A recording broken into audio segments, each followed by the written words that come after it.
So, I've got some good news and I got some bad news. Don't you just hate it when people start out that way? Because you know what's coming next, right? They're going to say, well, which one do you want to hear first? And in a group this size, there's no good answer to that question. Because some people are good news first kind of people, and some people are like, no, give me the bad news first so I can end on a high note. So because there's not a right answer, I'm just not going to ask the question. I'm just going to start with the good news. So I know like good news first people are like, yes. You know, the bad news first people, they've already tuned me out. But just hang in there. It's going to be good, I promise. But before we do that, I know there's a number of folks here that I haven't had a chance to meet before, so I wanted to introduce myself. My name is Mike King, and I'm one of the pastors here at Suburban. We're just really grateful that you would take the time to be with us as we head into this new year together. This morning, we're starting a new teaching series where we're going to be talking about money and the role that money plays in our lives. And specifically, we're going to talk about some of the things that Jesus taught us about how to look at and think about and manage money. Because if we can figure out how to manage our money well, it actually, instead of being a source of anxiety and tension and stress in our life, it actually can be one of the things that helps contribute to the full and free lives that God created every single one of us to live. So let's get started. Let's get started by giving you the good news. So the good news for you guys is congratulations, you're rich. Now, I know a lot of us, we don't necessarily feel rich, but the truth is we are. So congratulations are in order. Good job, guys, you're rich. Because, if you stop and think about it, most of the time we don't necessarily feel rich because there is this hardwired tendency in people to compare ourselves up, right? To always compare to people who've got more than us, not to people who have less than us. So when we hear something like, hey, you're rich, we say, no, I'm not rich. That guy is rich. Have you seen what he's driving? I mean, that family is rich. That lady, she's got a lot of money. And, there is some truth to that.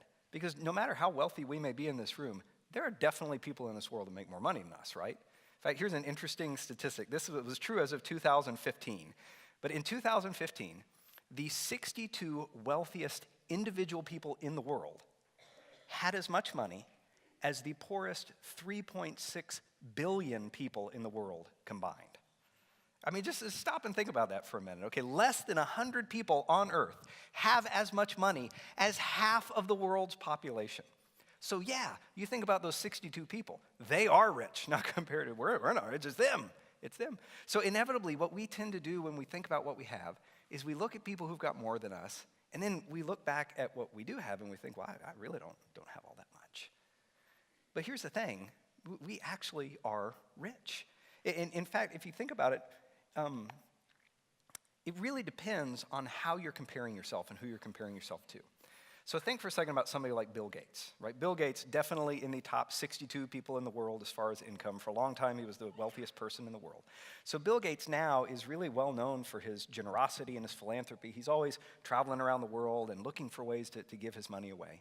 But there's a story about Bill Gates. So a few years ago, he was traveling in India, and he's, in this little sort of broken down hut on the outside of this enormous city, talking with this very poor woman in the hut. And he's talking about her healthcare needs and the kinds of things that his foundation is interested in working on. And eventually the conversation's over and he leaves. And one of the reporters who's tagging along kind of talks to the woman and says, did you know that the wealthiest man in the entire world was just in your house? And do you know how she responded? She said, everybody who visits India from the West is rich. Really, I mean, it's crazy to think about it, but from her perspective, everybody has more than her. And it's crazy when you stop and think about it. You're like, no, I don't know. But in her point of view, the financial difference between you and me and Bill Gates is actually smaller than the financial difference between us and the average person living outside the U.S.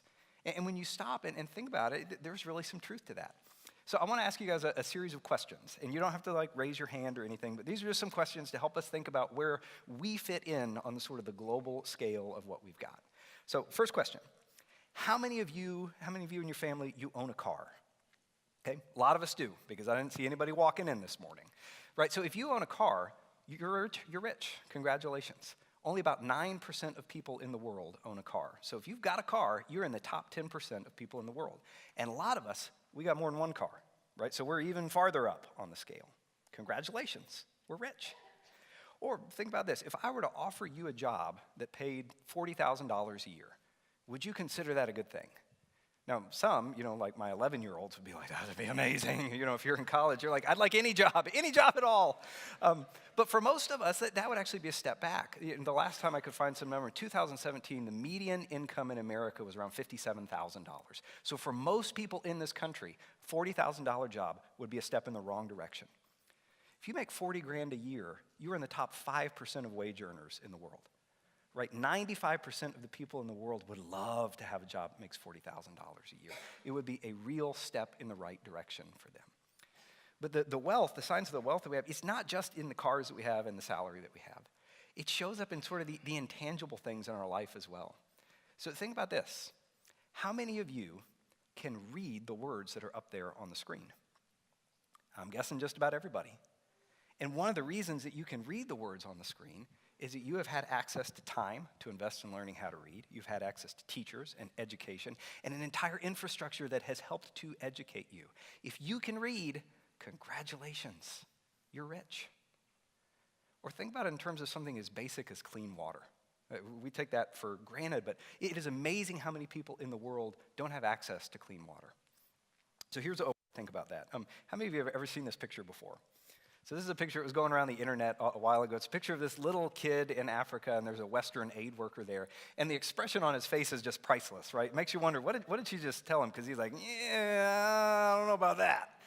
But people saw that picture, and they thought, oh, this is so great. So they used their computer to sort of like put different thought bubbles on the kid, like what was he saying? And this was my favorite one.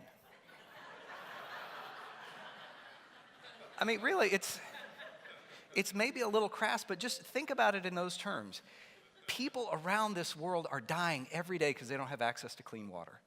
If you have so much clean water that you go into the bathroom in it and flush it away and never think about it again, congratulations, you're rich. Right, so the good news is that we're rich. The bad news is that most people who are rich are not very good at being rich. And they're not very good at being rich in a number of ways. If you think about people who become rich very suddenly, they're almost never good at keeping the money and being rich. They do studies about people who have won the lottery. And it's just amazing how quickly people who win like hundreds of $1 millions in the lottery become bankrupt. Or you think about professional athletes. A lot of these guys and girls, 20, 21 years old, they sign these enormous contracts. Sports Illustrated did a story a couple of years ago where they looked at this. It's amazing. 78% of NFL players within 2 years of retirement are either bankrupt or in financial distress. In the NBA, 60% of NBA players, 5 years after their playing career ends, they are completely broke, right? So just people who get a lot of money, sometimes they're not very good at managing and keeping that money. They're not very good at being rich. And it turns out that almost everybody who has money is not very good at being generous with the money that they have. Now, there are definitely some exceptions to that. There are some very generous, very wealthy people out there. But for the most part, the more money you have, the less generous you are. There was a study that came out a few years ago. They said, okay, if you look at the average American who makes about $50,000 a year, so the average American who makes $50,000 a year gives away about 6% of their income each year to churches, charities, nonprofits, that kind of thing. So you think, wow, well, if somebody who makes 50 grand a year can give away 6%, you would assume that somebody who makes $200,000 a year could give away more than that. Because if your salary goes up by 4 times, it's not like all of your expenses get that much bigger, right? But it's not true. That same study showed that people who make $200,000 a year give away about 3 or 4% of their income. Now, raw dollars, right, that's a bigger amount, but it's not that much bigger, especially when you consider how much more money they've got to work with, how much more margin they have in their lives. Right? Unfortunately, just the more money that people have, it tends to be the less generous they become. So good news, right? The good news is that we're rich. The bad news is that most people who are rich are not very good at being rich. And that's really understandable if you stop and think about it.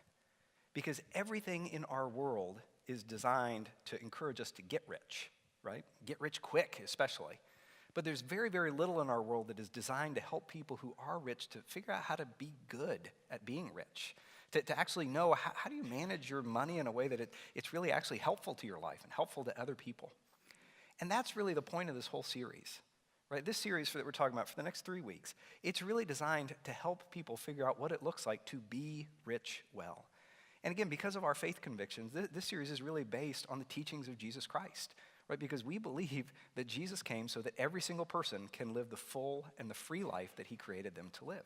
So if we can figure out what his teachings about money are, and we can figure out how to actually put those into practice in our lives, then we have a real shot at being rich well, at being rich in a way that kind of helps us thrive in life and not that produces the stress and the worry and the anxiety that often come with money. So if you're here this morning and you wouldn't consider yourself a follower of Jesus, or if you're here this morning and you wouldn't consider yourself rich, I want you to keep listening. Because my guess is if you don't consider yourself rich, at some point you would like to have more money than you have right now. So I want you to hear this so that if one day you kind of cross that magical line into being rich, or if one day you do decide to put your trust and faith in Jesus Christ, then you're going to know what he says about how to be rich well. You will be prepared when that day comes. So to do this, I want to invite you to go ahead and turn with me in the Bible to three amazing verses that we're going to be looking at for the next few weeks that just have so much insight into this. They're actually found in a letter that was written by an early Christian leader named Paul to a guy named Timothy. So it's 1 Timothy chapter 6. If you could, go ahead and turn there. If it would help you for any reason, there are some red Bibles in those seats in front of you. You can grab one of those and you can turn to the page number that's there on the screen so that we can kind of be reading along and tracking along together. But as you're turning there's one other resource that I really want to make sure that you are aware of. There is a book. We actually kind of put the title and the author in the bottom of the bulletin for you. But there's a book called How to Be Rich by a man named Andy Stanley, who's a pastor here in the U.S. And this is just a very, very helpful resource. Like for me, as I was preparing for this series, I was reading the Bible and I was studying, but there were also some ideas in this book that were genuinely helpful to me. So if you're interested in kind of going deeper into these ideas, deeper than what we can do sort of on a Sunday morning, I'd encourage you to get a copy of this and read it. It's a pretty short book. He's actually kind of a pretty funny, witty guy, so I thought it was fun to read. But there's very, very helpful information in there if you're looking to go deeper. But before we jump into the text itself, let's talk a little bit about the background. What is it that we are about to read? So I mentioned that the verses that we're coming from, or we're reading, come from a letter that was written by this early Christian leader named Paul to a young leader and pastor named Timothy. And he's in charge of fixing some problems at a church in Ephesus. Ephesus is now in what we know as modern-day Turkey. And if you read in the book of Acts, which is in the New Testament, and it tells the history of the early church, in Acts chapter 19, it tells the story of Paul going to Ephesus and kind of starting the work there and telling people about Jesus and starting this church. And he spends some time there in Ephesus. But then in Acts chapter 20, it's time for him to move on. He kind of feels the call to go to another city to start a different work. But before he leaves, he kind of gathers the leaders of the church together and he gives them some farewell thoughts. And one of the things that he tells them as they're all together, he warns them. He says, I know how these things go. I know that things that start well don't always end well. So here's something I want you to be aware of. And you read this in chapter 20. He says, even from your own number, some will arise and distort the truth in order to draw away disciples after them. So Paul's envisioning, okay, there's a day that could come when some false teachers could rise up in the church and teach people things that aren't really consistent with the teachings of Jesus. Just have your eyes open for that. So Paul, he leaves. He goes on. He's doing other things. Several years go by, and then Paul gets this report, right, that his prophecy, his prediction has come true. There are some false teachers at this church. So he grabs Timothy, who was a friend of his, kind of a protege of his, and he sends him to Ephesus to really combat the false teaching, to try to correct what was going on there. And you read right at the beginning of 1 Timothy, he sort of lays out the charge for him. He says, Timothy, you need to stay there in Ephesus so that you may command certain persons not to teach false doctrines any longer. That's the goal of Timothy in Ephesus, to sort of correct these things. And as you read through the letter, you see the different topics that Paul brings up, and it's pretty clear that those are the topics that the false teachers are getting wrong. So he's giving Timothy, hey, here's the truth. Let me remind you of the real truth about that so that you can take this content and use it to correct what's not going well. And one of the things that Paul talks about in 1 Timothy is money, okay? Now, we just need to remember that money and how to use money well is really a very central and an important part in Christian teaching. You go back to our founder, Jesus, right?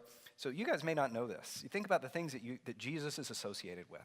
A lot of times you think about Jesus telling people about heaven and hell. Interesting statistic for you. Did you know if you count up the verses, Jesus talked more about money than he did about heaven and hell combined. And it's not even close. Okay, and one of the reasons that I think Jesus talked about money so much is that he knows that people get really messed up when it comes to money. Money, more than hardly anything else, has a way to sort of warp our minds and our hearts. And he knew that people needed regular, good, consistent instruction about what money is and how to use it in a way that honors God. So he talked about it a lot. And 30 years later, Paul's writing this letter and he says, people still need consistent, good, solid teaching about how to use their money in a way that honors God. So he brings that topic up in 1 Timothy. And usually when people think about money in 1 Timothy, they think about the first 10 or so verses of chapter 6, because there's some really kind of famous money advice and one-liners that are in there. So some of the things that Paul says that you might be familiar with in that. He says, hey, godliness with contentment is great gain. There's another verse in there that you may have heard before where he says that the love of money is a root of all kinds of evil. So people often talk about these verses when they talk about Paul's teaching on money in 1 Timothy. But one of the things that they very rarely talk about is why Paul's even bringing money up in the first place, right? He's bringing money up because there are false teachers who are getting it wrong. He tells them not to be greedy because the false teachers are greedy. He tells them not to misuse their money because the false teachers are doing that. In fact, they're teaching about money in such a way that they're trying to get the money out of the pockets of the people and into their own pockets. And Paul's just said, we've got to correct this. So right at the beginning of chapter 6, he says, these are the things that you should teach and insist on. If anyone teaches otherwise, they are conceited and understand nothing. Okay, Paul is not the kind of guy who pulls his punches, right? So he's like, if anybody teaches you anything else about money, they are getting it dead wrong. This is what you need to know. So he's really correcting things and he's trying to set it straight. And that's kind of the first part of chapter 6. But then something really interesting happens. So he talks about money and then he kind of meanders through some different topics. And then in verse 17, he actually comes back to the topic of money. Because it's almost like it dawned on him, hey, I know these people at the church in Ephesus. And some of them, they have more money than they need to actually pay their bills. For whatever reason, for whatever thing that led up to it, some of these people are rich. And in the first part of the chapter, I was saying, don't do this with your money, don't do this, don't do this. But these people have more than they need, and they need some positive instruction on how to actually be rich well. They need some instruction on how to actually use their money in a way that helps them thrive. So that's what verses 17, 18, and 19 are really all about. So what I want us to do, we're going to read through them together, and then we're going to really spend the rest of our time today just kind of drilling down into verse 17 and seeing what it says. So here's what Paul says. He's writing to Timothy, telling Timothy what it is that he's supposed to tell rich people. So he says, Timothy, command those who are rich in this present world not to be arrogant, nor to put their hope in wealth, which is so uncertain, but to put their hope in God, who richly provides us with everything for our enjoyment. Command them to do good, to be rich in good deeds, and to be generous and willing to share. In this way, they will lay up treasure for themselves as a firm foundation for the coming age, so that they may take hold of the life that is truly life. Now, when you read through this, one of the things that you need to know is that absolutely everything that Paul says in here is based on the teachings of Jesus Christ, the things that Jesus said about money. And when you read through this and you read some of the things Jesus said about money, one thing is very clear.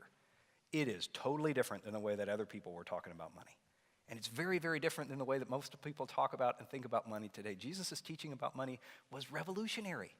So if we are followers of Jesus, then we need to talk about, think about, and use our money in ways that probably look pretty different than the way the world around us does, because that's what Jesus asks us to do.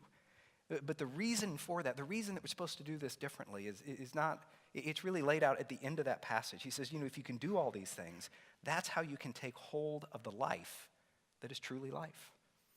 Now again, that's Jesus' goal, right? He wants every single person to live the full, free lives they were created to live. And oftentimes for us, money doesn't lead us to this full, free life. A lot of times in our reality, money leads to worry and stress and anxiety. But Jesus wants the best for us. And the best for us is a life that loves God and loves others, that honors him. And it doesn't involve being stressed out about money all the time.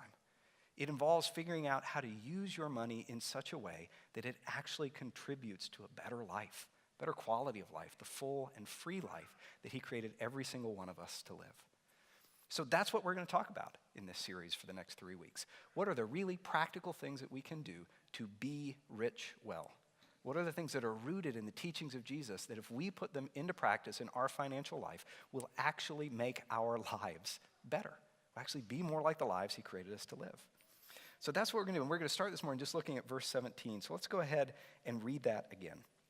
So he says, command those who are rich in this world not to be arrogant, nor to put their hope in wealth, which is so uncertain, but to put their hope in God, who richly provides us with everything for our enjoyment.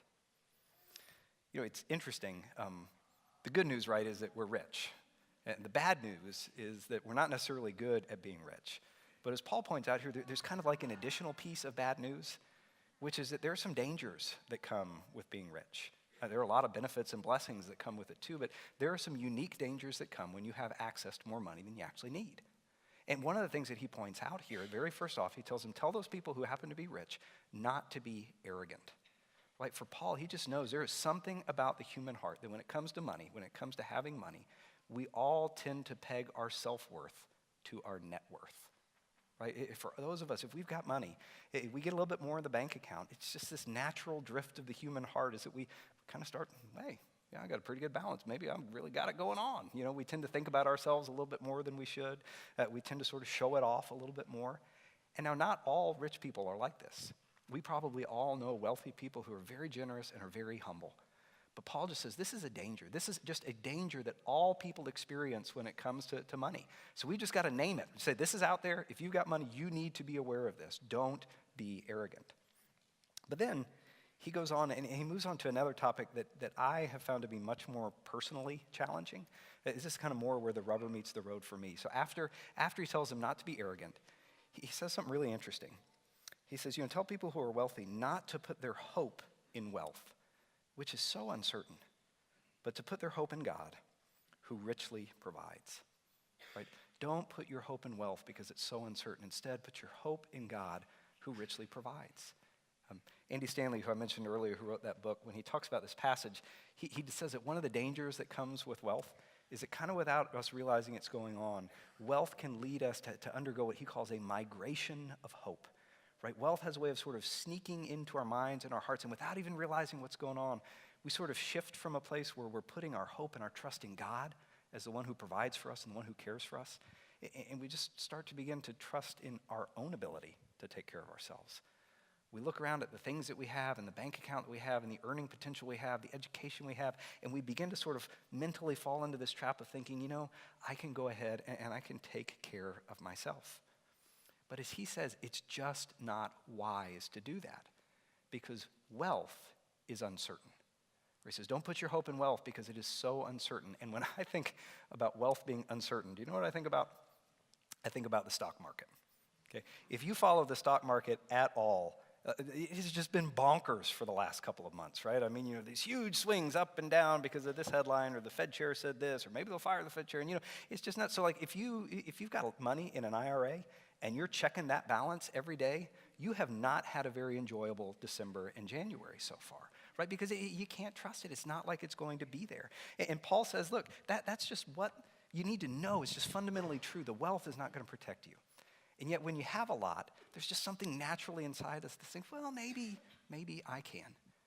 And if you've kind of ever found yourself in a place where at some level you're really putting your hope in what you have to take care of you, you're in really good company because people have been doing that for a long, long time. There's a little passage in the book of Proverbs, right? So it's written maybe 3,000 years ago that I want to share with you, and it says this. It says, the wealth of the rich is their fortified city. They imagine it a wall too high to scale.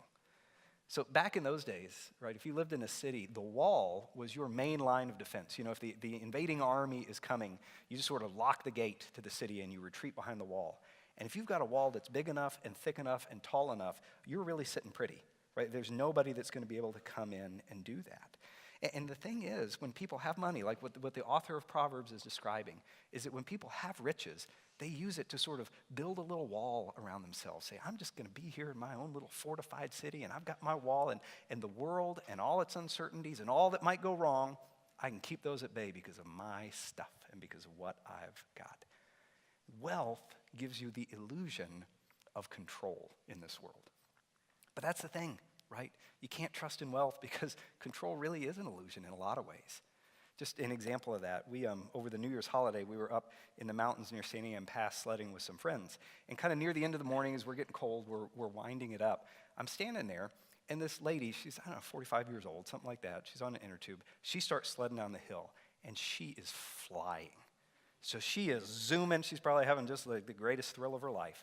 But she gets to the bottom of the hill and she doesn't know how to stop. So she's literally 10 feet to the right of me. She slams head first into a tree at, 15, 20 miles an hour.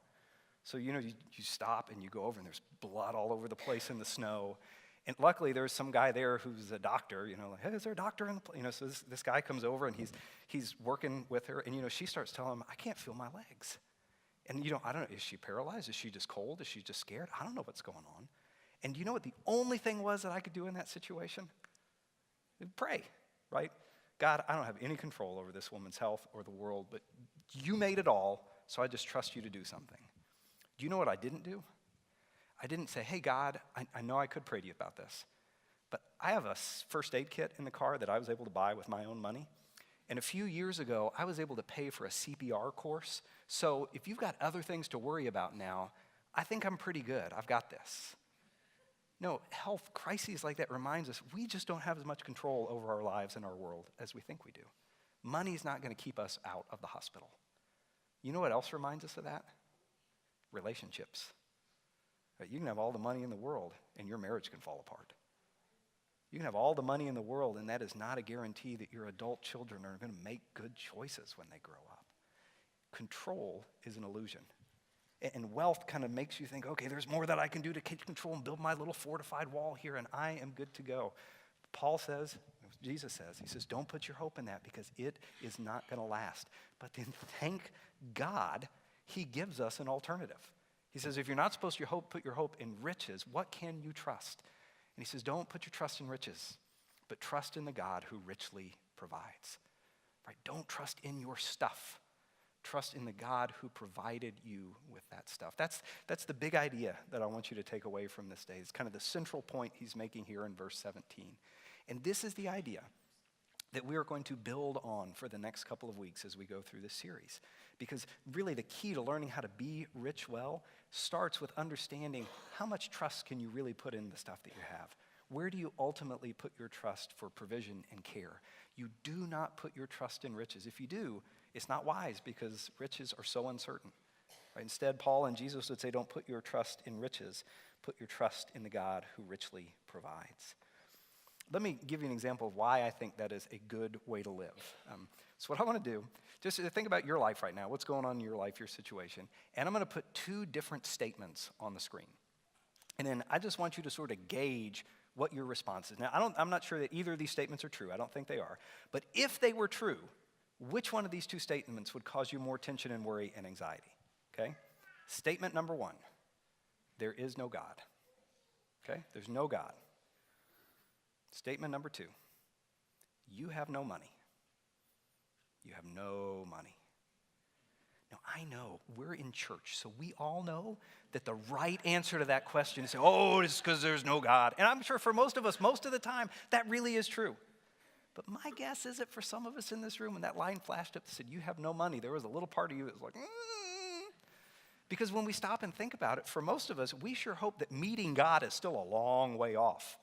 But the credit card bill with all the Christmas presents, that showed up this week. And we got to pay that thing by the end of the month or we're going to start paying 18% interest on that. Right? It's the immediate concerns, the immediate financial concerns change our perspective.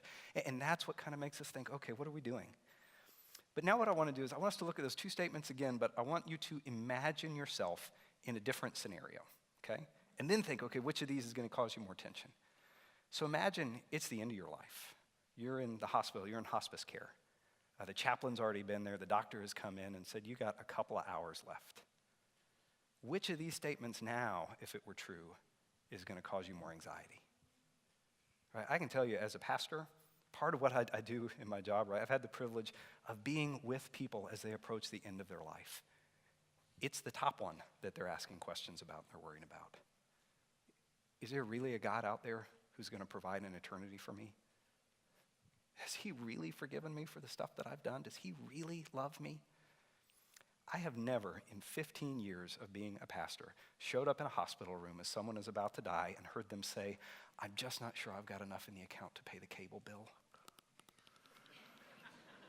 No, the truth is, right, when we approach the end of our life and we're thinking about what eternity is going to look like, we do not have a choice. We are going to have to put our hope and our trust in God, not in our stuff. So if we are all going to be trusting God at the end of our life, doesn't it make sense to trust him in the middle of our life? And to live in such a way that we're maybe trusting him near the beginning of our life? I mean, that's what Paul's driving at in this verse. He says, look, a lot of us, we have more than we need to stay alive and feed our kids and pay the bills. And we got to realize that's a blessing from God, but there's some dangers with that. So we don't want to be arrogant. And we don't ever, ever, ever want to do anything that sort of leads us to sort of undergo that migration of trust where we stop trusting God to provide and care for us. And we begin to trust in our own ability and trust in our stuff. So we got to get to the point where we think, okay, what kinds of things can we do to keep our hope grounded in God? And that's what we're going to be talking about for the next couple of weeks, right? Because if we can do that, if we can figure out how do we keep our hope grounded in God, that perspective changes everything. And one of the things that changes actually shows up at the end of this verse 17, right? In that we are then invited to enjoy the things that we have in a new way, in a freer way. I mean, look at how verse 17 ends, right? He says, don't command those who are rich not to be arrogant. Don't put your hope in riches. But instead, put your hope in God, who richly provides us with everything for our enjoyment. Right? He provides us with those things for our enjoyment. Right? It is okay to enjoy the things that you have. Like God has blessed us. That's part of how he loves us. It's part of how he shows his care for us. So yes, you can enjoy the things that you've got. Just don't put your hope in them. Don't think that ultimately it is those things that are sort of the meat of life and the meaning of life. That's kind of where this thing is all headed. So where do we go from here? In the next couple of weeks, we're going to build on this idea, and we're going to talk about some very, very practical things that come from the sort of the revolutionary teachings of Jesus about money, that are really practical decisions that we can make about how we invest our money and time, things like that, in such a way that our hope doesn't migrate away from God to the riches and the blessings that God has given us in our life. That's what we're going to be doing. We're going to really talk in practical ways about what it looks like to be rich well. And I don't want you to feel like in this series, I'm up here like slapping people's hands. No, you're not doing enough. Because the truth is, a lot of people in this church, and we as a church, we're really generous with the blessings that God has given us. We've heard these teachings before. We've consistently put them into practice in our life. And we would probably get up here and testify, yeah, it really does lead to the best kind of life, being rich in the way that God has designed. So there's so much going on here that is going well. But again, Jesus knows. When it comes to money, we need to hear things repeatedly and regularly because money works its way into our minds and hearts and warps things in ways that we're just not always aware of. So to start the conversation, this is what I want to ask you to do. This is your homework for the week.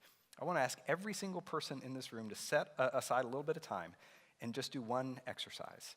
Now, if you're married and you and your spouse do your money together, have this conversation together. If you've got kids and you can figure out, okay, what does it look like to bring them in to this conversation at an appropriate level, do that. Like we talk about money with our kids, not in terms of, hey, this is how much the rent is and this is the number of dollars, but we talk in sort of global terms about priorities. So you figure out how to bring them into it. Or, if you're single, if you've got a friend you can talk with, your parents, whatever that is. But set aside some time this week and look at your money and ask yourself this question. What does how I spend my money on tell me about where I'm actually putting my hope? What does how I spend my money say about where I'm putting my hope? And don't think about how you think you spend your money or what your budget is about.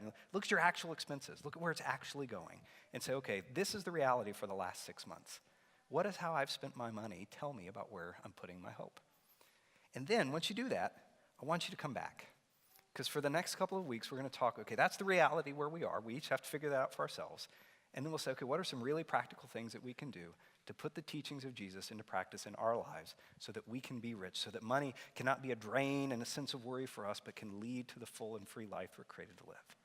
And again, if you're here this morning and you wouldn't consider yourself a follower of Jesus, all of these ideas are coming from his teaching. But I want you to know they're really practical. And they're things you can put into your life in practice as well that could be helpful to you. So I want you to come along for the ride. And just a last thing. I know that this is uncomfortable. It's uncomfortable to talk about money, period. It is especially uncomfortable sometimes to talk about money in churches. But do you know what else is uncomfortable? Colonoscopies. but colonoscopies save countless lives every year, okay? And because wealth is dangerous, we're going to wade into some uncomfortable waters and talk about, okay, what does it look like? How do we confront these dangers? Because the simple truth is, if we can figure out how to be rich well, that can change our lives and that can transform our world. So let's pray as we close that this series will help each of us do that, okay? God, thank you for this. Thank you for the fact that these words that were written down thousands of years ago, man, they just still hit us right between the eyes today. You know people, you made us, you love us, and you know what we need to hear. So as uncomfortable as some of these conversations may be, Lord, we are grateful that your word has practical instructions for the real things that we deal with in our lives. It's not just some pie in the sky. God, you say in John 10:10, right, that you have come so that we may have life and have it to the full. Part of our lives here on earth is figuring out how to deal with money and how to deal with it in a way so that it doesn't detract or take away from life, but actually is something that enriches our lives and can be used to bless others. And God, some of us, we may not necessarily feel rich, but nobody gets to pick where they're born and what they're born into, right? We all play the hand we're dealt. And for whatever reason, we were all born, for the most part, into the wealthiest country that has ever been known in the history of the world. And God, we recognize that you didn't do that to us because you love us more than you love other people. Right? When we have blessings in our lives, they're there for a reason. It's so that we can take those and use it to bless others. So God, we just pray that in the weeks to come, you would show us not how to get rich, but you would help us know how to be rich well. So even this week, as we do this exercise of looking at how we spend our money and figuring out what that really says about where we're putting our hope, God, through the power of your Holy Spirit, would you just show us what is true about that? And then you would just prepare us to hear about some things that your son taught us to do that can help us use that money well in the future. We're grateful for you, Lord, and for your love, and we just thank you for being with us today. Amen. So thank you all for your time and for your attention. We are having a meet and greet today, so if you're new, if you'd like to meet me or the pastors or some of the leaders of the church, right outside those doors, that's where I'm heading in a minute. We'd love a chance to meet you.